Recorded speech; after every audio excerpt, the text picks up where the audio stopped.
You are watching CIOTV by Enterprise IT World, a production of Accent Infomedia.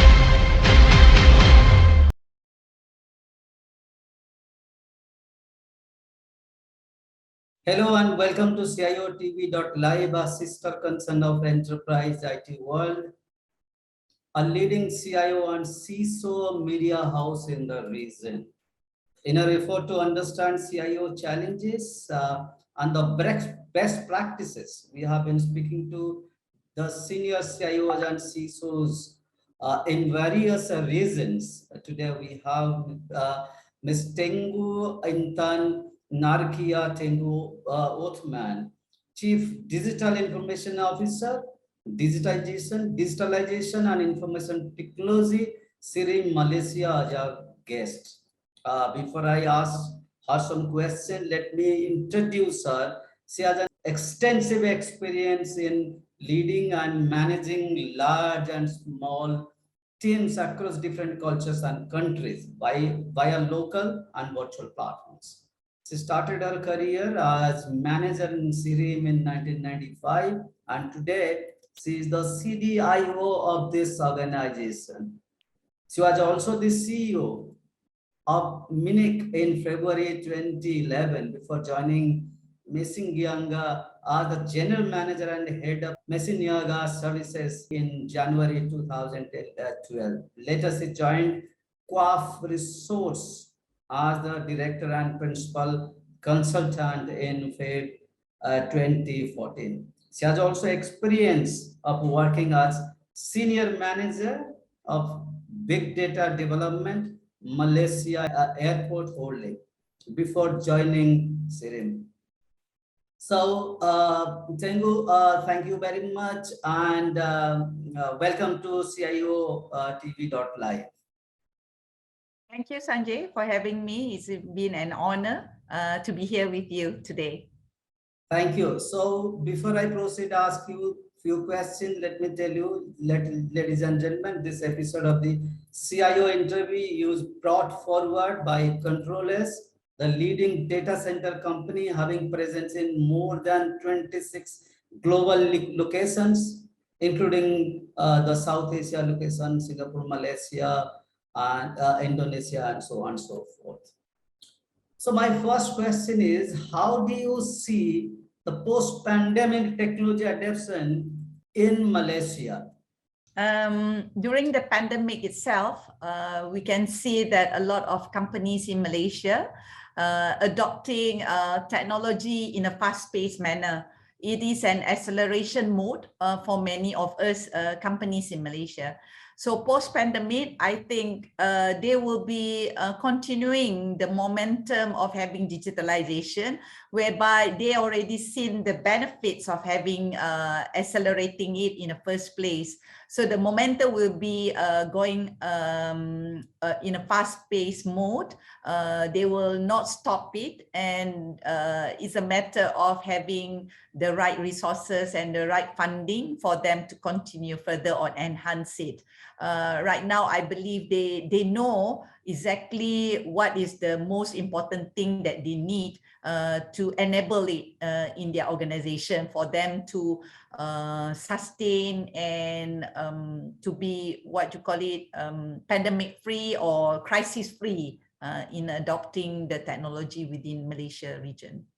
Your organization, SIRIM, is one of the very large organizations in Malaysia with 40 years of experience and expertise in the industry. It is a government-owned organization which is into research and international trade and commerce. So you have seen this digital transformation from a very long time within your organization now and also all those organizations you have worked. So what has been the challenge for the CIOs and IT leaders, dealing with the new age opportunities that digitization brings to the organization? The most critical challenge that currently Malaysia had, and many other regions as well had, is to have the right talent. The right talent to be working in that organization, because each organization has an unique requirement for their company. Some company required an e-commerce expert, some company needs a big data experts, and some other companies still like to modernize their legacy systems and ERPs. So the talent being dispersed and being required by many organizations. So we are in a race of finding the right talents and getting the right talents. But I believe in the era of organization like this, in the era of pandemic, we can actually engage talents anywhere in the world. It's just that a matter of having the right policy in place in some of the organization, especially in the government sector, because how we employ and engage the employee is totally different from companies that have an e-commerce kind of a perspective. They can actually use many freelancers and giggers and other outsourcing, but there is a strict requirement from the government-owned company. So perhaps the policy needs to change. So that's another challenge. We need to break the current policy and introduce a new policy in terms of engaging the right talent. So apart from that, we are never scarce of technologies. We have a lot of local players that bring in new technologies and new development in the area. It's just that the right funding, the right cost is critical as well. So, all right, that's a very pertinent point that you have raised. The question here is coming that you have seen both the sides of the organization. One is private sector, another is government sector. So you have seen both the things. What is the ask from the management to the leaders like you, or the your peer group? How is it different from private sector to the government sector? So many private sector, they have what you call it, more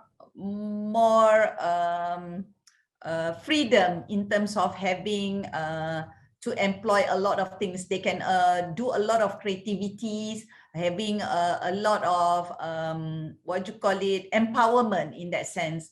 But in the government, there is some bureaucracy and the governance that in place that restrict us to do a lot of things. Yeah, it's not that we like the red tape. It's not that they introduce it because of the red tape, but they introduced it because there is a historical behind that. And that's where they've introduced the governance in that sense. But that governance or that bureaucracy or that process and policies can apply in a brick and mortar kind of a business. In the digital era, we have to tweak and change a little bit. So we need to use a digital governance or compliances in order for us to move forward.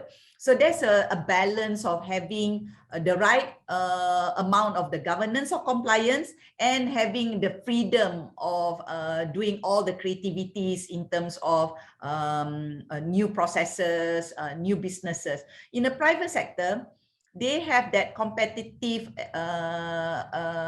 what you call it, desire to be the best and to compete with the rest of their competitors. In a government-owned, we are unique.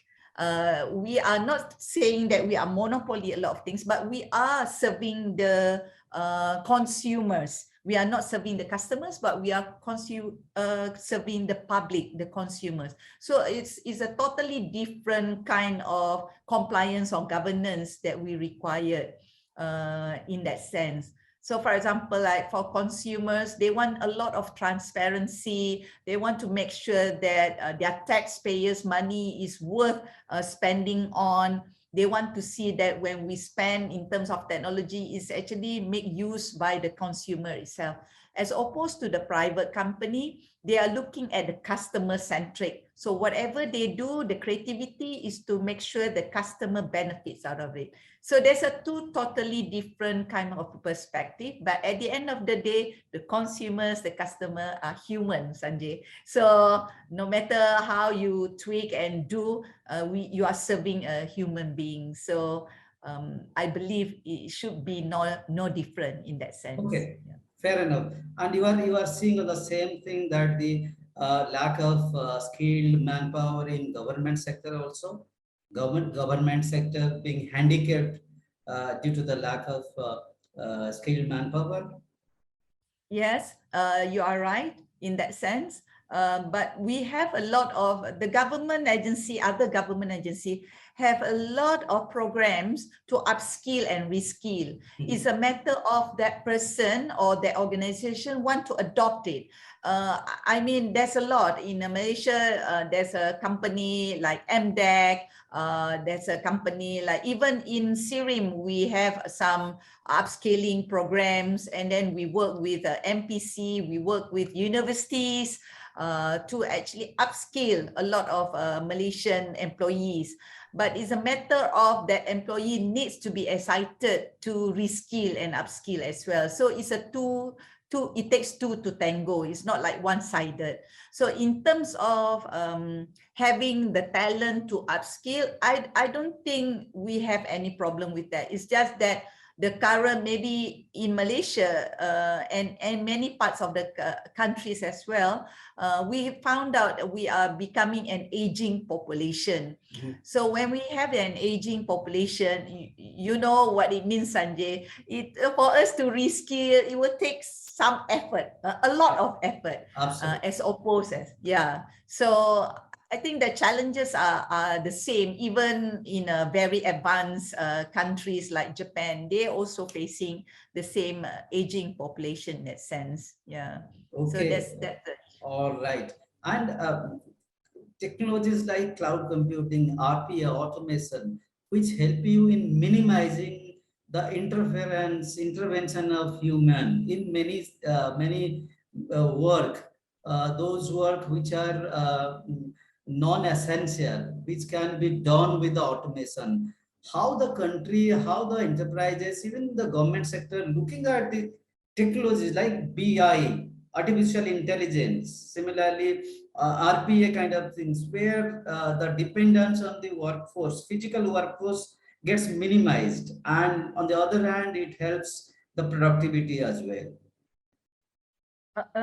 I believe last year, Malaysian government has already announced that they are open up 5 service providers for the public sector to adopt the cloud computing technology.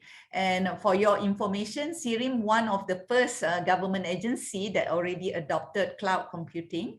And then, and we found out that having this cloud computing give us many advantages in terms of not utilizing a lot of CapEx, but OpEx, and also in terms of productivity increase, whereby in the past, when we want to set up a server, we have to procure it. It will take us a few months. And then we have to wait for the physical hardware to come in and install it. It will take a few weeks. And with the cloud computing, it will take you maybe minimum 15 minutes, 15 minutes. And then you manage to install everything and get your application up and running. So in terms of business agility and how they want to compete with the rest of the world, is very, very beneficial for them to adopt cloud computing. So I think that's where the Malaysian governments also advocate on this as well. But we also need to be vigilant in terms of cybersecurity, in terms of privacy data, in terms of data sovereignty. That's why many players now has already installed data center and cloud services within Malaysia itself, so to protect the data sovereignty. Yeah.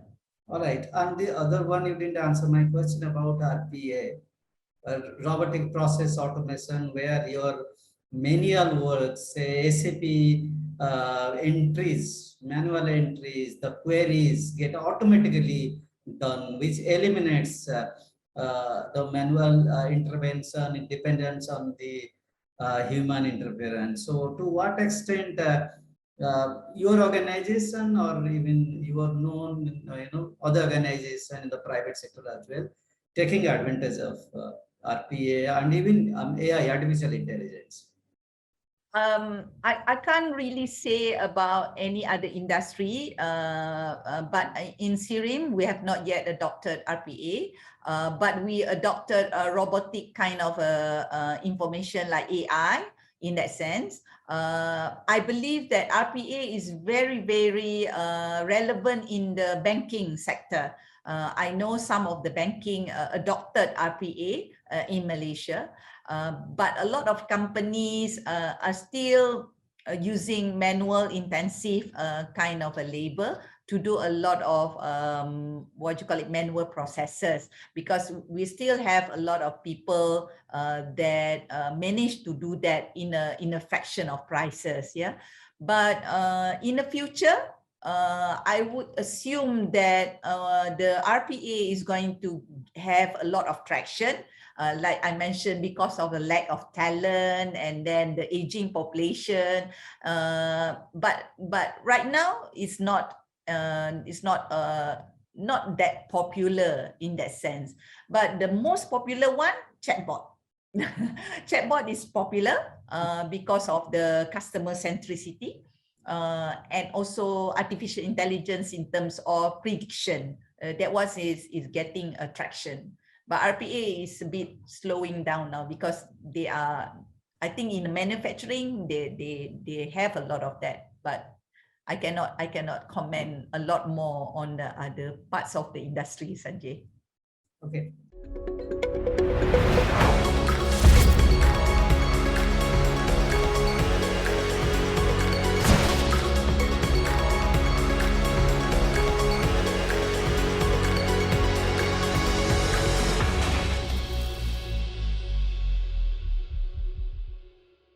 You rightly said that cyber security. So cloud computing has got a potential challenge of getting hacked or attacked by ransomware or other malwares as well. So cybersecurity is the biggest challenge, and these are very sophisticated because after this war situation, the cybersecurity situation has amplified to greater extent. So the hackers, the attackers are not actually looking at any particular organization with a wealth or anything. They are on a spree of attacking any organization, any country, doesn't matter whether it is India, Singapore, Malaysia, or Indonesia, doesn't matter. Whoever coming on their radar, they are going on attacking. So how do you see how challenge this is very, very difficult for any CIO to manage cybersecurity. So what is your strategy? What is your advice? What are you doing towards safeguarding your organization? Very large organization engaging so many scientists in your organization. I was reading that you have engaged 50,000 kind of scientists who are working under your organization, having multiple tie-ups with global organization as well. Yeah, you are right, Sanjay. The hackers are not sleeping, but we do sleep. Yeah, we do sleep, and then that's why we work with partners, and we cannot work alone in this cybersecurity space, because one thing, we are not an expert on anything, everything. If we protect one area, they will go and attack another area. So it's like chicken and egg thing. We protect here and they attack there. Yeah. So what we can do is we continuous monitoring it. We continuous look into ways of how we can manage it, and at the same time balance what the business wants, because sometimes opening up too much is actually a very high risk to organization. If we close too much also is also high risk to the organization, whereby we cannot do anything and everything in the business world. So we work with partners, Sanjay. We work with partners. We can't actually do it alone. And we get our people to learn as much as possible. I know there will be like millions of things to learn, but at least we try to protect one at a time. We can't actually be protecting everything. We don't have that luxury of money also, Sanjay. Yeah. So whenever we have partners that alert us, please do this and alert this, that's where we take that advice and do necessary to protect it. Yeah. And in this situation, yeah, I got it. In this situation, your statement of having a less number of skilled workforce is actually a handicap, isn't it? Yeah. Cybersecurity, there are different technologies from the front end to periphery to SIM kind of things, SOAR, SOC kind of situation. So if you look at, there are a series of technologies, and the partners, I know that partners are engaged everywhere in every country, but partners say that who is going to manage within the organization? Partner cannot come and sit inside the organizational network. So otherwise that will be a compromise of privacy. So your internal employees need to be skilled and you need to retain those people who can manage. Partner obviously will be helping from the back. So how do you handle that part? How do you kind of create enough of leadership within those workforce who can work properly, with a focused manner, so that the organization, you sleep happily, the other people, seniors, they also sleep happily. So that's why I mentioned to you, we have to work with partners and trusted partners. Okay. When we select that partners, they must go through a stringent processes whereby the staff is under police watch. They need to submit all the information. We try to have all that governance and compliance addressed. And when they have a lot of things, I mean, when they alert us to do a lot of things, that's where our people would do it. So they only monitor it for us and alert us. When it comes to the actual part of doing it, that's where we rely on our people. So we can't actually, we can't afford to have 100 people working in SIRIM to look into cybersecurity. So we like it or not, we have to find the trusted partner. And trusted partner is not easy to find, but we in Malaysia, we do have some trusted partner that really work closely with the government, with the agency, and they like brothers and sisters to us, because they also government agency. They won't backstab us in that sense, because they're also part of the government agency. So we are quite so far blessed in that sense. I mean, in Malaysia, we have an organization called Cybersecurity Malaysia that really look into and try to advocate and make an awareness and work closely with all the government agencies in that sense, Sanjay. Right. But like you mentioned, we will try our best. We cannot brag that we are the best or whatnot, but we will work hard and monitor hard on that matter. Yeah. Okay. The other challenge for a CIO or a CISO is explaining the board, the senior, the management about new technologies, new budgets. It has been always a challenge, and the challenge has become very critical now. That piece of challenge has become very critical. Convincing the management, selling the concept to the management. How do you see that? You said that your cloud computing is dead within the organization. How was it? How easy was it to convince the management? Even cybersecurity things are concerned. You need to sell internally to the management that we need to have this many, cybersecurity solutions within our organization so that we are safe. When I started to talk to the board, top management, I never talk about technology. Okay. It's all about dollar and cents. It's all about having the customer experience and having it the benefit to the organization. So it's all about return of investment. So normally when we presented a case, we never talk about the technology. We mentioned about cybersecurity, but we showed it without cybersecurity, the businesses will lose about 5 million ringgit per year. Okay, so the investment about 2 million ringgit, you can get it back in 1 or 2 years time because of this loss. And this loss is calculated based on the actual data. It's not like pick up from the sky and the bogus. So it's all valid and factual. So when we introduce, for example, we want to introduce blockchain. Why we want to introduce the blockchain? Having the security, having more revenue, and we showcase what the historical data when we introduce a new technology. So Sanjay, is not about technology. How the CIO works in the past, they want to showcase the technology marvel.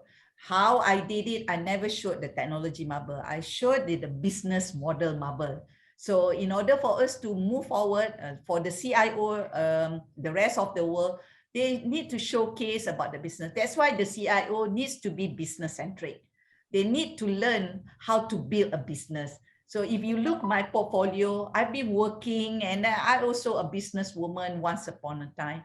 So you need to be a business-minded person to be a CIO. So it's not about technology marvel, it's about business model marvel.